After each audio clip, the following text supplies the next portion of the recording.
معزز زما درته ووایي چې دا د روژې میاشت ده، دا یو ډېر قدردانه میاشت ده.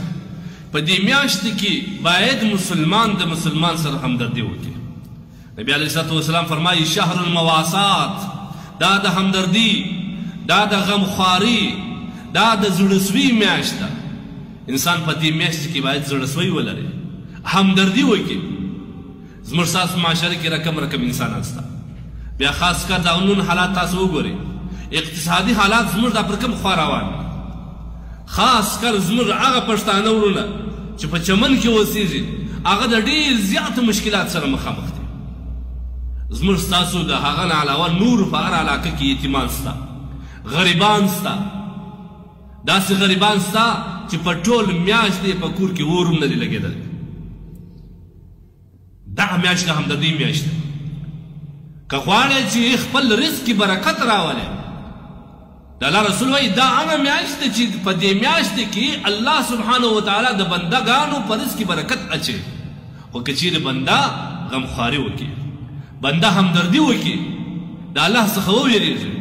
زموږ خو روژه راست، هر یو کوشش دا کوي دا د ځان دپاره یو سیزن بولي، د ګټې دپاره یو لوی چانس بولي ده، او بیا کوشش دا کوي مال جمع کړي چې کوم ریټ ته دیشي ده د روژې در مخه و، یو چند یا دوه چنده یې ورباندې زیات کړي، 10% نور خو زیات کړي. ولې روژه ده؟ افسوس پر تا باندې. دا خو د مواسات میاشت ده، دا خو د همدردۍ میاشت ده. په دې کې باید ته ګټه ونه کړې، الله سره وعده وکړې چې خدایه ستا مؤمنان ستا بندګان دا ما ته راځي، پر ما باندې دوی یو قسم زړه لري، ای الله زما یې ستا سره وعده چې دا شی به زه په خپل سر وکړم، او که په سر نه وي په محدوده ګټه به ورکوم. لیکن زموږ انسانان څه وکړي؟ تاسو ورسئ د غوړیو مارکېټ ته دې کسانو څه پوښتنه وکړي. الحمدلله زموږ متدین مسلمانان ډېر شته، په دغه تجارانو کې ډېر ښه تجاران شته، خو موږ بعض یادو هغه ته وایي چې په دې میاشت کې ګټې مه کوه، په دې میاشت کې چاړه مه تېروه، چې ته د مخ څه ورته ناست یې چاړې تېرې چې کله به مې چانس راسي او یو پې حلال کړم په دې باندې.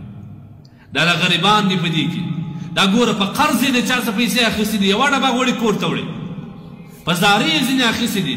دې کسانو په قرض باندې، دې کسانو یو مسلمان ته په منت کولو باندې، په زهرۍ کولو باندې دا پیسې لاس ته راوړي دي او در تا پر راغړې دي.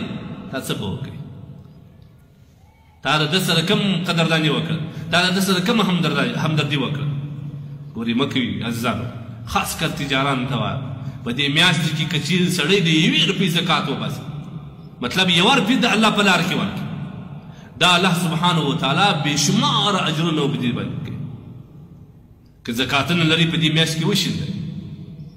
که ستا د زکات په پیسو باندې یو روژاتي روژهمات پیدا کړي، روژه یې په ماته کړه، څه خیال زکات خو دې ادا سو، د هغه په ضمن کې روژاتي ته دې روژهمات هم ورکړي. د دې اجر راتلونکي حدیث کې به درته بیان کړم. یوه روژاتي ته روژهمات ورکول څومره اجر لري، ستا په زکات باندې هغه مړ شو، هغه ستا په پیسو باندې، ستا په زکات باندې، په بازار کې یو شی رانیوي کور ته یوړي، ستا په دغه پیسو باندې 10 کسانو روژهمات وکړي، ته د خدای نور څه غواړې؟ لیکن موږ وینو دا بعض کسان ته چې الله پاک جل جلاله شتمني ورکړي، مال یې ورکړي، هغوی د دې مسکینانو سره یو عجبه چپارویا کوي، ډېر بد چلند کوي، دروازې ورته بند کړي، شکنځل ورته کوي، چپ رپ ورته وایي. ګوره دا واوره کم مال او دولت چې ستا سره دی دا ستا کمال نه دی، دا د الله ورکړه ده.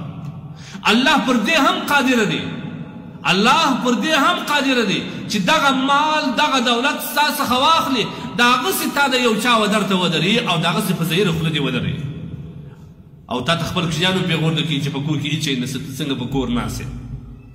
دا د الله حمد ادا کړه چې خدای ما ته دې راکړې ده.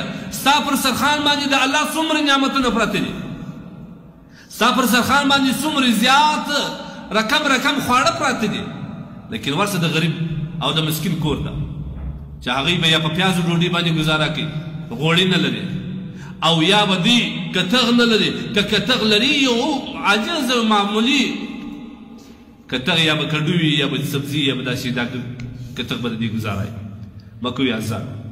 دا د همدردۍ میاشت ده، باید موږ تاسو په دې میاشتې کې د مسلمان سره غمخواري وکړو او هغوی سره مالي مرسته وکړو د هغوی سره داسې مرسته موږ وکړو چې د هغه کم حاجت دی هغه ورپوره کړو بیا به الله زموږ سره راضي کېږي او بندگان به هم زموږ سره راضي کېږي او په دې باندې به الله تبارک وتعالی موږ ته بېشمار اجرونه راکوي لهذا هغه کسان چې الله پاک جل جلاله دوی ته واک ورکړی دی هغه الله پاک جل جلاله دوی ته مال او دولت ورکړی دی هغه دې په روژه کې د مسلمانانو سره همدردي وکړي خاص کر تجاران د پرچون دکانداران دا دې په معمولي ګټه باندې اکتفا وکړي د خدای دپاره دا غریبان راځي مسکینان راځي یوه روپیې په د لاس په تڼاکو پیدا کړې ده یوه روپیې په فقر پیدا کړې ده یوه روپیې په زکات یو چا ورکړې ده لیکن دلته تا چاړه تېره کړې ده او بیا دلته ته حلالوې دا ستا دپاره بد کار دی ستا دپاره د مسلمان کم حق دی هغه نه دی دا مسلماني همدردي نه ده دا مسلماني غمخواري نه ده